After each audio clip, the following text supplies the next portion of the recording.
We live in a world right now where as women, it feels like we might be moving backwards instead of forwards in terms of having the power to make change.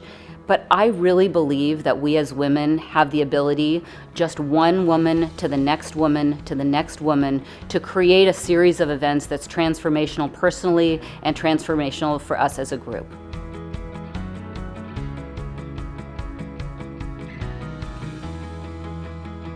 I spent the first 20 years of my career trying to do it all, working my way up the corporate ladder. I got to be a chairman and CEO multiple times of ad agencies. I was a single mom, raising two amazing daughters. And in one instant, when I got a call from my oncologist that the little bit of cancer that I had been managing turned into the big cancer that I had to deal with, I thought, okay, I'm just gonna go back. I'm gonna take a few weeks off my job, have the surgery, get back into this game and keep pushing and keep leading. And what happened? When I went to my boss of 25 years to say, hey, been through this before, we're gonna go through it again, he said, oh, well, we'll have someone else run the company.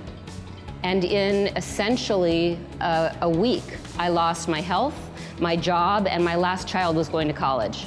At that time, that was me stripped down to my barest. So what do when that happens to you, when you're sort of everything that was your definition is stripped away? And that was a time where I really reframed my life and had to stop and think about, okay, what do I value? And what have I been missing? And what are the other meaningful pieces in my life that at the end of the course of my life will make me feel that I have done something meaningful? And it was looking back as a sister, as a daughter, as an alumna of Wellesley College, that I recognized that interactions with other women where we really could tell our truths, I was missing that, and I was feeling isolated and lonely because I didn't have that.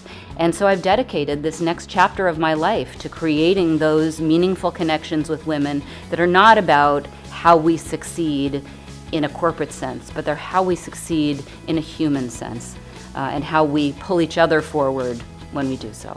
And here's one small example. I have a young woman that I started to coach. She was in Cambodia, super high-performing young woman who wanted to go to college in the US, and she won a scholarship through an organization called She Can, which means Shaping Her Education Can Change a Nation.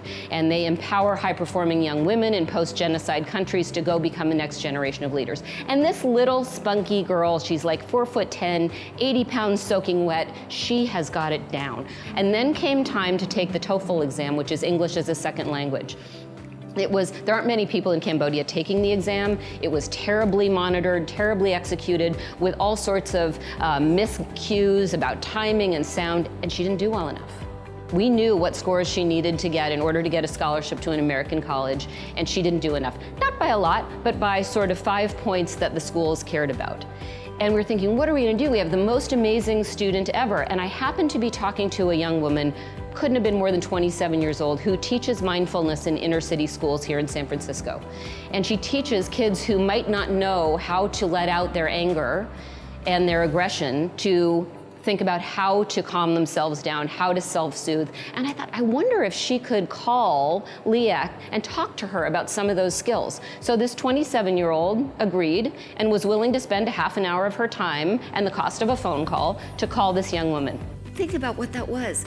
30 minutes of taking your natural power and applying it to another person in a way that pulls her forward. What if we each did that once a week? My talks resonate most with people who know that change is needed, but don't necessarily know how to get started. And I think the best advice that I can give is to find the place where your passion, the thing you really care about, meets your prowess, your natural ability. And if you can find the intersection of that place where your passion and your prowess come together, it's very likely that in a single conversation, in a single action, in one activity, you're all of a sudden going to be able to pass something that's easy for you onto someone else for whom it isn't as easy and make a meaningful change for her. I'm going to leave to you that you have a whole level of power that you might not have even thought you had in the tiny things, that you don't even know the cascade of meaning and good that will happen as a result of something you choose to do by living that conscious, small action life.